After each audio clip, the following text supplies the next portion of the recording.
Welcome to Impacting Jamaica, where we spotlight the many but often ignored positive happenings, activities, projects, and investments at every level across every sector to inspire, motivate, and excite people everywhere. Impacting Jamaica is powered by the Flow Foundation. Movie time. Let me, Mommy. Little Mermaid. No. This summer I turned... Titans. I'll be choosing tonight The Notebook. No! With Hub TV from Flow, now all your channels and streaming apps are in one place, controlled by your voice. Get internet and Hub TV for the special offer of only $6,499 plus GCT a month. Inspired by you. Visit a Flow store today. Welcome to Impacting Jamaica. I'm Tamika Gordon. The notion of importing skilled workers to offset the labor shortage that is currently being faced by several sectors in Jamaica has been a hot topic of discussion in recent months. More so in the last few weeks, with the Prime Minister, Honorable Andrew Holness, also saying that there may have to be some controlled program of labor import. I'm joined this morning by a few individuals who have very interesting opinions on the matter to discuss the pros and cons of labor importation. My guests are Mr. Gary Butch Hendrickson, Chairman and CEO of National Baking Company, who has been very vocal on the call for importation of skilled workers, trade unionist Kavon Gale, economist Dennis Chung, and we'll be joined also by JMEA member and manufacturer Miss Alison Tollo. Good morning, everyone, and thank you for joining Impacting Jamaica. Good morning, Tamika. Morning, everyone. Great. Let me begin by asking Mr. Hendrickson to share with us why he's of the view that this is something that Jamaica needs to do and to do right now. Tamika, I'm fairly unique in a fairly unique position to be for the importation of labor, as we say, importation. Probably that's not the right term, but we'll stay with that for the time being. I, more than anybody else I've ever met in life, have been the recipient of the greatest transfer of baking knowledge, both from the practical point of view of production, as well as the engineering side. Because my father in 1967 joined forces with Continental Baking Company. At that time, I was a teenager. I came home in the summers. Summer holidays I spent in the plant. I learned from these people, some of the best engineers at the time on planet Earth. They have become legends since then, and I was a recipient of their knowledge, and it was given openly, wholeheartedly. It wasn't anything held back, as we tend to do in Jamaica. We don't share knowledge very well, and that's something we must stop doing. We need to share. So out of that, I had a practical experience in it. As much as my parents tried to get me to go to school and stay in school, this was my real school. I'm not saying everybody is going to be that way, and I'm not saying by any stretch anybody will be this lucky again. So I'm a great proponent of this because I believe that knowledge will trickle down or be transferred or be improved upon. We improved upon certain processes that Continental Baking Company had been doing in the United States for a long time. And they actually came to Jamaica and saw a couple of processes that they adopted in their plants at the time. They have since moved on from there. So I think that we have such a problem, and the reality is that as we search for people now, and we search hard, they are not available. I'm proud to tell you I have no single non-Jamaican working for me. I do have a foreigner, but he's been a Jamaican now for 18 years. So I think that kind of makes him Jamaican. He wasn't born here, and that's it. Everybody else, born right or so. So we have tried to find people, and we're not being very successful. When I'm not successful, then I have to go and shop, and I shop. So I hurt another company, I hurt another industry, and some people might say, that's good, that's a market will decide. Well, the market will only decide for those of us who can afford it. If you're a small business with an engineer and National comes along and takes him away, your small business could be in trouble. Not only that, you could have spent years training that person to help you run your plant, and now you have a problem. We spend years training people, but our people don't necessarily leave for Jamaican companies. Most of our people migrate. And so there's a great problem with migration. It's ongoing. It is not going to stop. It will not stop, and it will not have gone away, in my opinion, ladies and gentlemen, as long as both newspapers continue to run a page on how do I migrate from Jamaica on a weekly basis. Now, that page would not run if people weren't reading. Believe me on that. It's there, and to me, it's a shame. It's a shame on where we are as a nation now. Again, that's for another time. Right now, we face a critical shortage of skilled labor, and I think it is something we must think about, because after all, if we face a critical shortage of skilled labor, when we go out and find labor, we're taking the labor away from somebody else's economy. And chances are they're a growing economy. They won't be a first world economy in many cases, or maybe even in most cases. So we're doing the same. Going to do to them exactly what is being done to us by the economies of the North and the United Kingdom specifically. We have to be realistic. Are we the breeding ground for the greatest nurses on the planet? Maybe we are. So maybe we have to put up more schools. So we have a great pool of nurses. We have to think about it differently. We cannot think about it differently. However, if we are minded to close the door to migration of skilled labor into our country. But let me ask though, Mr. Hendrickson, and maybe Mr. Chung can also chime in here. How did we get here? What is it that we weren't doing properly, weren't paying attention to? What happened to land us in this position? Do you want me to be brutally frank or be politically correct? Please be brutal. Which one? Be frank. Both of them work together in a Butch. Yeah, all right. Thank you, Kaban. Now, coming from you, that is good. And I'll just say it this way. This didn't do it, but this helped it along. 5 flights a day to Miami. 5 flights a day to Miami. It opened the door for us to look outward more than it was ever opened before. Not the Windrush generation, anything else. 5 flights a day to Miami opened the door. And it opened the door because it was easy. Geographically, it was wonderful. It's over 20 minutes north of us. And many of us just went and made a new life for ourselves. And we didn't see the fruits of that generation showered in Jamaica. We see it building places in Broward County. We see them running banks in Dade County. They're in total control of the medical services at the care level. Anywhere you want to talk about it, anywhere you want to go. You want the best nurses in Broward and Dade County, you ask for a Jamaican, you won't get a better nurse. And the same thing here, they're the best that ever worked. And so this is what has happened to us. And they have gone for greener pastures, literally. They have gone for greener pastures. They've gone for opportunity. Very few of us leave here, this country of ours, for other than opportunity. I can understand crime being a problem and the quality of life is becoming a real issue. But we left in the 60s and the 70s and the 80s, the 90s and into the 2000s because we lacked the opportunity here. And those of us who were trained were the easiest to go. We settled easily abroad.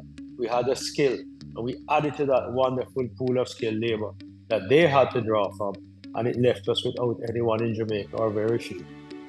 Do you agree, Mr. Chung? Do you agree, Mr. Gale? Let's hear Mr. Chung first. Yeah, I agree. I totally agree with what Butch has said.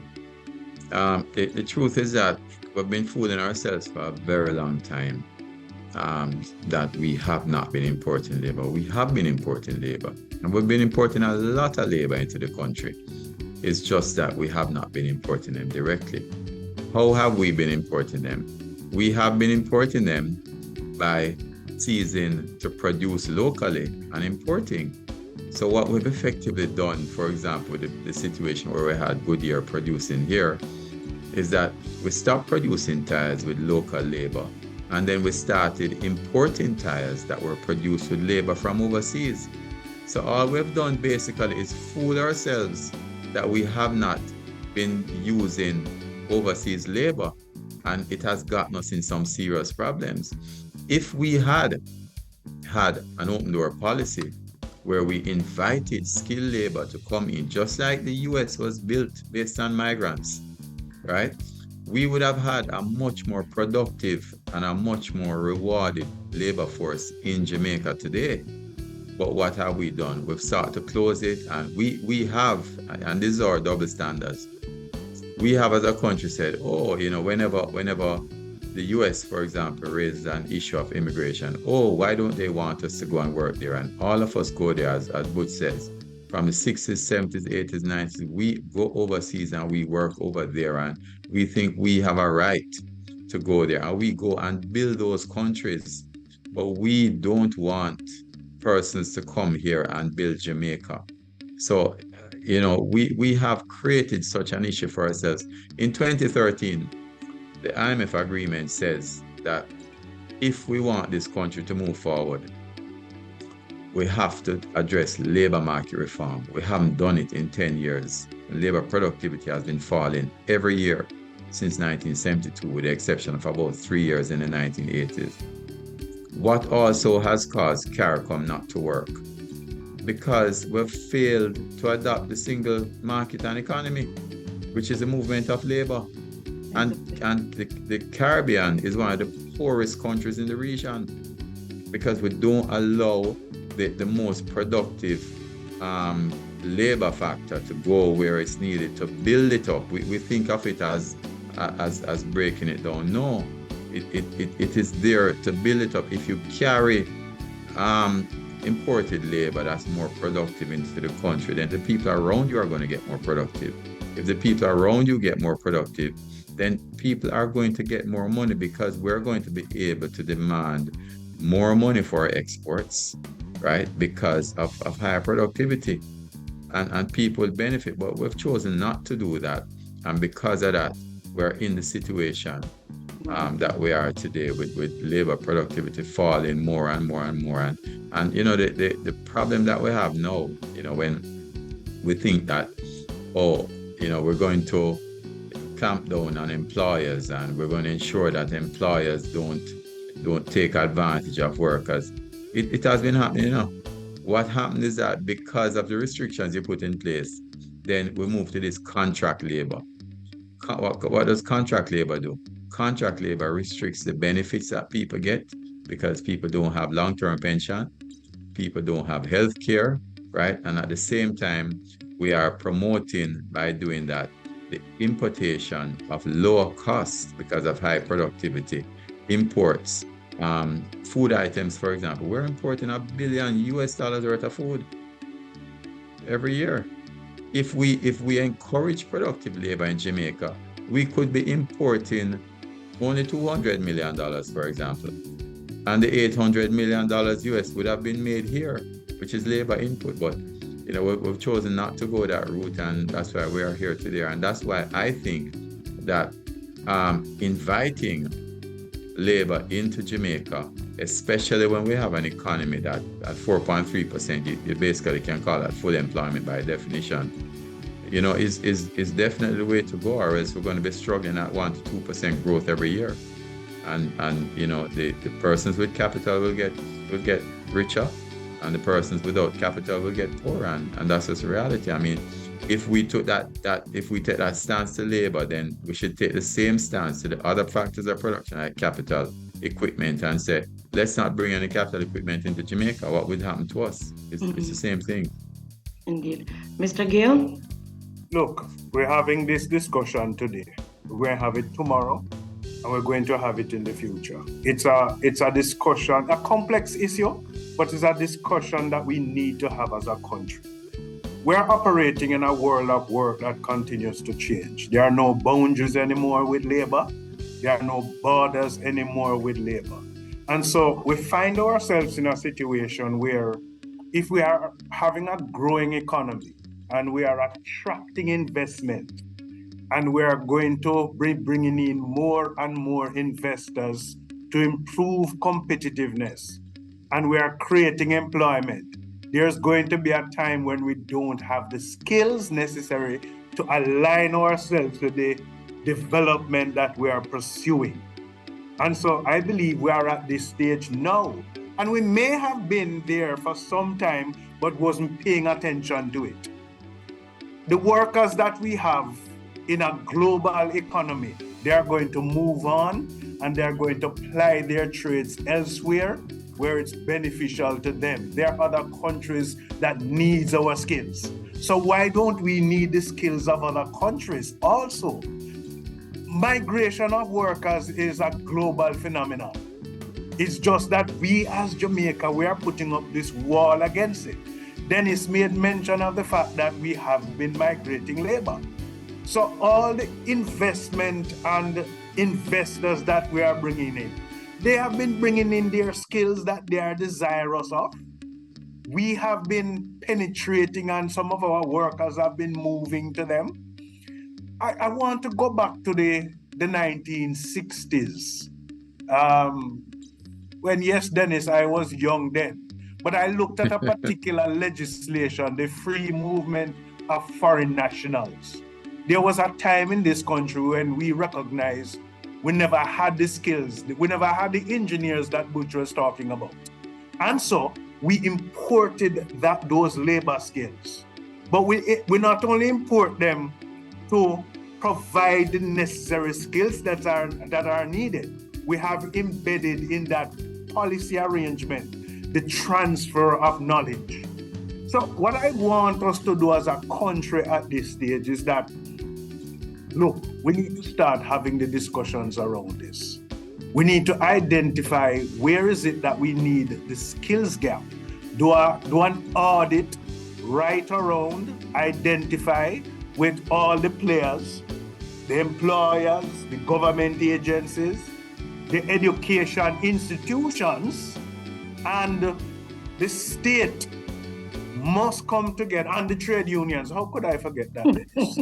The trade unions to come in, sit at the table and identify, do an assessment of a skills gap analysis and determine where is it that we need the skills. And when, all the agencies and the industries, whether it be manufacturing, whether it be agriculture, whether it be construction, whether it be the finance industries, all of them now, ironically, are calling out because they are seeking to employ, to remain competitive, but they can't find the skills. And it's not that the skills are unique skills that we don't have, It's just that there are roles and functions that people, because of other opportunities, people are moving around, they are going elsewhere. And so we are having the challenges. I had a discussion with one of the banks that we represent, and they want to find persons in customer service and can't find persons in customer service. Interesting. It is a challenge, but look, we have to talk about it. The other thing that we need to ramp up on in a world of work that is changing is the question of continuous investment in education and development and training of the skills that we need. We talk about qualifications and persons coming in with the degrees and the masters, but don't have the skills. Butch, I know you want to have employees that hit the ground running, coming in with the skill sets that are needed, but you can't find them. And that's the challenge. Not necessarily. That's the challenge that we have. We need to identify those skills that are needed and try and pursue those skills wherever they can come from to penetrate our economy as we grow. So that's where I want to start. It's interesting that you should mention doing an analysis and an assessment of the skills gaps that we have, because I have found that as a country, we tend not to invest in research. Yeah. And we tend not to have a body of data that we can pull from. So in this space now, in this situation that we find ourselves, I'm hoping that one of the benefits that emanate from this is the fact that we need to have more data, more studies being conducted on various areas so that it can inform the decisions we make. Mr. Hendrickson, you were saying not necessarily to Mr. Gale's comments about... No, I absolutely. No, Kavan, I don't expect to draw from any pool of trained people and they come in and hit the ground running.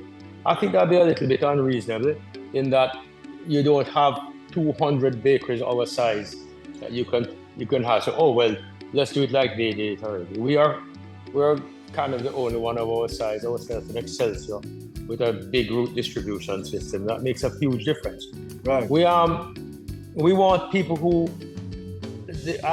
I have said to her probably the last 25 years, you give me attitude rather than aptitude. I can train attitude. Okay. And that's what lost a great deal of.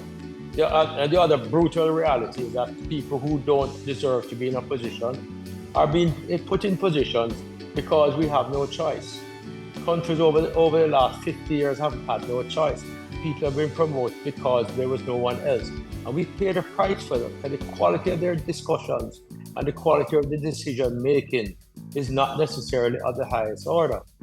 For example, you will be hard pressed today to find a supervisor who, if he or she was trained, is willing to train the people that they supervise. They don't want to train them. They don't want to share that knowledge. And they don't, and again, on the line, they don't want to be taught anything, because if they were there 2 years before the supervisor was, then they know far more than he or she does, and it doesn't matter what they have. So we have attitude. That's what I said. Give me attitude instead of aptitude. I can train that. No, I really am looking for people who can manage with in other words, you have to have a certain quality of thought to manage. You have to first think of where is the business going. Are we here to supply to customers? So therefore, yes, our customers are number one. Then our staff is the second most important asset we have. The staff will tell you, they're the most important, and maybe you, Kavan, will agree with them. But I kind of find it hard to run a business without the customers. I don't know. Difficult. We haven't found that one yet, Mr. Gale, but anytime you do, want to be first on your speed dial list, and second and third too. Because that conversation wouldn't end in one call. So the other thing I want to do, and we bring up this thing of education, and I don't have the time, neither this program have the time to talk about education and where we're falling short. Dennis knows me very well, and that's a great passion of mine. And I won't tell you where I've spent the last week looking at what. It all has to do with education, believe me. What I would like to hear the trade union movement roundly and soundly and very loudly encourage employers to put up training programs for their staff. And I would like you now to be totally ridiculously unyielding about the staff taking up that training. Well, but what happens? But then I have another question. What happens if at the end of a really good training program, that person can't make it? What do we do at that point? What do we do? You see, that's the problem. The problem is that once I have a certificate that I'm trained, I'm sorry, you're not. But again, I think the companies must move to the further training. I think it's a cultural issue with us. But I agree with you. I have a hard time. We have 22 metal detectors here. 22 after the wrapping machine for metal detection. Every year we have to bring people in to certify them. The ones who aren't able to be, the units that can't be serviced locally, we have to bring someone in. We set up a whole schedule of people to be certified, because you can't just say the machine works, You have to certify the person who is maintaining that piece of equipment, so you're protecting your customers, protecting them from any foreign matter. It is the hardest thing to get people to come to training. Let me ask, Mr. Hendricks, I don't mean to cut you, but let me ask, Mr. Gale, are there legislations that we will have to change or amend to facilitate this importation, though we have been doing it somewhat already, informally? Is there anything that we will have to amend on our books? I'm always of the view that whilst we continue to change as an economy, you have to change and review labor market regulations. Review and update those labor market regulations to ensure that you protect the rights of both the local and the overseas worker, the worker that is coming in and the workers that you have here. So there's always the need to do that as part of your priority. But last week, the BITU held a symposium on digital transformation and upskilling of the labor force. And we do that because technology is one of those issues that confronts us as an economy, but also the upskilling of the labor force. And the upskilling of the labor force is not only with the technical skills, but those soft skills that are needed. The aptitude, the attitudes, the question of being present, being punctual, adhering to your own rules within the organization, the willingness to continuous learning, the fact that development and training is lifelong. It don't mean that you're coming to the organization. The world of work is changing, and you have to continue to change in order to become, employable. And so whilst you are in an organization, the training and development is going to be continuous, no matter what level of the organization you are. To continue to fit, to retool, to reskill, to upskill is always going to be important. And it's something, Butch and Dennis, we are putting in our collective labor agreements that there is continuous training, there's continuous harnessing of those skills, so that it's a generated cycle going forward. What I hear you guys saying as well, though, is that culturally we have an issue in terms of the attitude of the staff and that we have across the industries. Hi! Where's everybody? Well, Jackson is doing homework. Atlas and Oz are playing games. Ivy is taking a nap. Of course, Wayne and Gio are doing Wayne and Gio things. They can't stop this. Your Wi-Fi is so strong. Home internet with smart Wi-Fi gives us wall-to-wall connectivity. With Yacht and Road Plus, get gig speed, fiber fast internet, smart Wi-Fi, plus unlimited mobile on the go. All for the special offer of only $6,999 plus GCT a month. Visit a Flow store today. One of the questions I want to ask, though, is in terms of remuneration and pay packages. Mr. Chung, maybe you can help us with this. You hear the workers, Jamaican workers, talking a lot about the compensation that they receive. How do you see us as a country managing this notion of importing skilled workers financially? If workers here are complaining now that they don't get enough pay to meet their various, living expenses and to allow them to afford the lifestyle that they want to have, how are we going to pay people that we're bringing in? Yeah, well, payment must be based on productivity.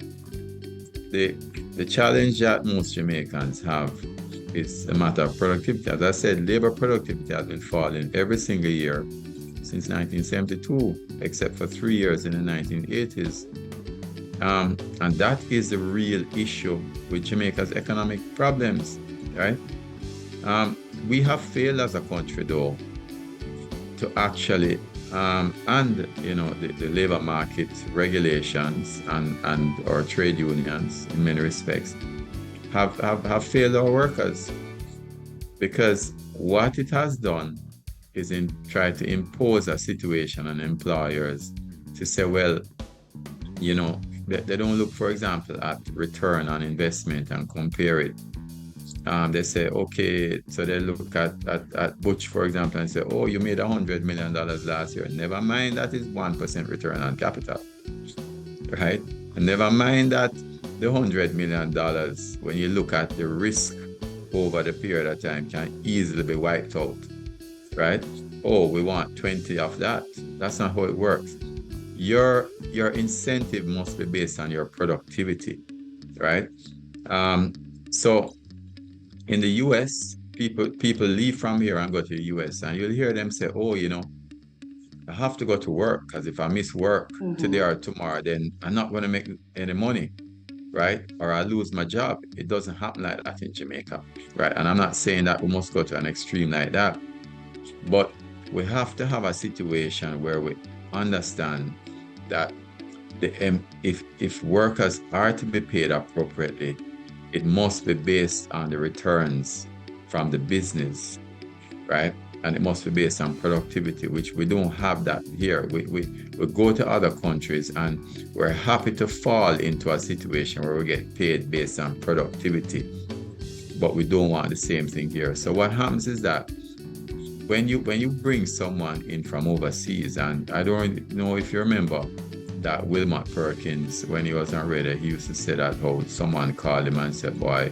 one Chinese person do 5 somebody work, right?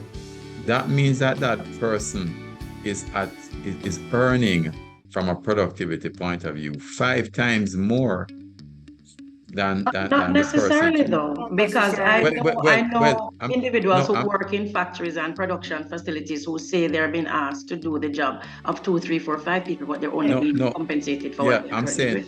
No, listen, I'm saying from a productivity point of view, they're earning 5 times more, right? Not necessarily in the wages itself, right? And that is the issue that we face.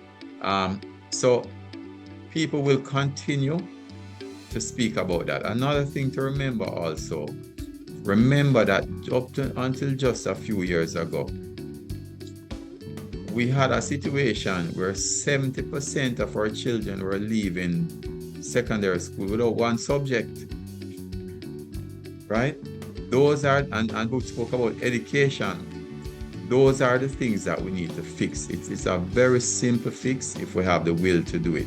When we import labor, that importation of labor, for example, will come with certain things known upfront in terms of contracts, what sort of productivity that we're expecting from them, and that is usually the case, right? Or if we, for example, engage, so I speak to the fact that we've been importing labor for a while. Many persons that write programs, codes for their companies will do it via the internet. You go online and you contract someone to do something, and many times, it's the same Jamaicans that leave here and go overseas and do it. Let me hear from Mr. Hendrickson though, Mr. Chung. Thanks for your comments. Are employers willing to pay more to workers, local labor, versus those that we will import? What's the dynamic looking like? Yeah, I would imagine they would be, and they'd be silly not to. They'd be silly not to do that. I often try to remind people that all I have to do is look at my parking lots, overflowing parking lots here, blocking the sidewalks on Central Road, and to remind me that I think our staff are doing fairly well. At the same time, yesterday, just for example, with all of the well they're doing, and maybe it is that some people are doing extremely well, 7 people decided not to show up to work. Those 7 people on a production line damages that production line. And Kavan, I don't care what you want to tell me, for me to discipline those people is like pulling teeth with a hammer, and you know that. And that's part of what has set back the country, but we're not here to talk about that. Just as a fact. Anybody I import, and I hate the word importation, employer from overseas is going to come here under the most onerous terms. You either perform or go. I'm not going to swap lockdown for monkey. There's no way. That person would have to be proven. That person would have to go through the same thing or even more. And naturally, the eye on them would be greater. I'll try and bring the best of the best. I want the best for my dollar value too, and I expect that. And I would absolutely insist that person be willing to train my local Jamaican folks. Movie time. Let me, Mommy. Little Mermaid. No. This summer I turned Titans.